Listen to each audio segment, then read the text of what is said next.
Money. It's more than just currency, more than numbers in a bank account or figures on a spreadsheet. Some chase it endlessly. Others seem to attract it effortlessly. But what if we told you that the difference isn't just knowledge or strategy, but psychology? In this journey, we're not just talking about how to get rich. We're diving into what wealth really means, how human behavior shapes our financial destiny, and how you can use this knowledge to build a better future. Inspired by deep financial insights and decades of behavioral research, this script is your unfiltered real-world guide to understanding the true nature of money. You could have a PhD in economics and still make poor financial decisions. Why? Because money isn't only about intelligence, it's about behavior. The truth is, most people think money is about spreadsheets, returns, assets, and debts. But real financial success is more about patience, emotional discipline, and decision-making under uncertainty. Think of it like this. It's not the smartest who win. It's the calmest, the most consistent, the ones who can delay gratification. You don't need to predict the future. You need to prepare for it. We all come from different backgrounds. Your view of money is shaped by your parents' income, your first job, the economy during your childhood, even the neighborhood you grew up in. Someone who lived through hyperinflation may become obsessively frugal. Someone raised during a booming economy might be overly confident. There's no universal truth in money. Your reality feels right to you because it's all you've experienced. That's why financial arguments are so common, because people aren't wrong. They're just reacting to different histories. Compounding is one of the most misunderstood forces in finance. Let's take a practical example. Imagine investing $1,000 at an 8% return. In 1 year, you earn $80. But in 2 years, your return isn't just $80 again. It's $86.4, because now you're earning interest on your interest. Over time, that tiny difference becomes massive. Warren Buffett's greatest skill wasn't just picking stocks, it was time. He started investing as a child and never stopped. That's why the majority of his wealth came after his 60s. His fortune is not only a result of high returns, but decades of consistent compounding. We think we're rational with money, but we're not. People invest at market highs and panic at market lows. They buy luxury cars they can't afford to impress people they don't even like. Why?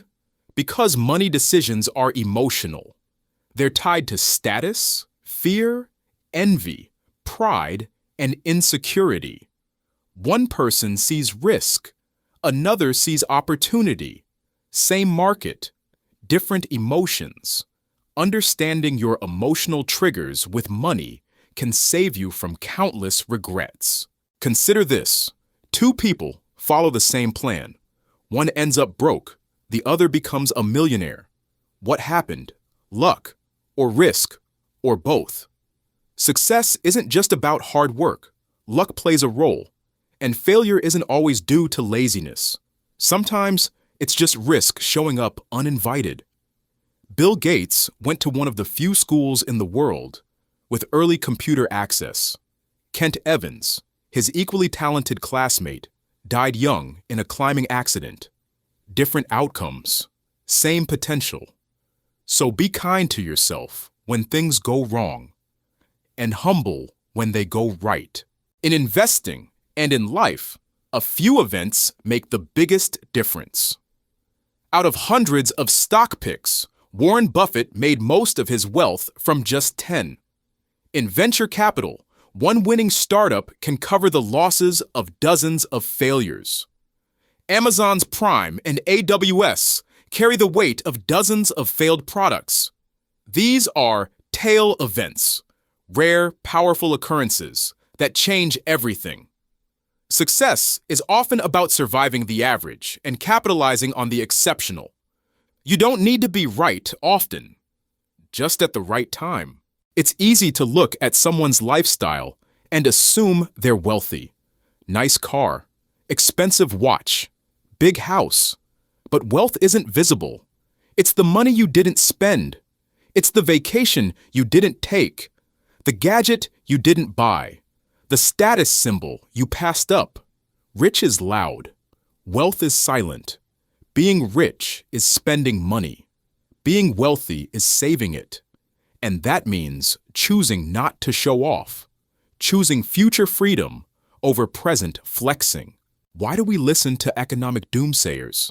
Because pessimism feels intelligent.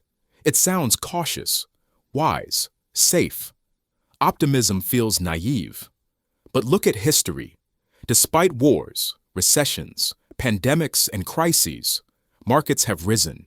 Innovation has grown. Humanity has progressed. Bad things happen fast. Good things take time. The media will scream about a 40% market drop, but whisper about a 140% gain over a decade. Stay optimistic, not blindly, but wisely. Because over time, progress wins. Why do we want more money? Freedom, choice, the control. Morgan Housel said it best. The highest form of wealth is the ability to wake up and say, I can do whatever I want today. That's it. It's not the car, or the title, or the square footage. It's owning your time.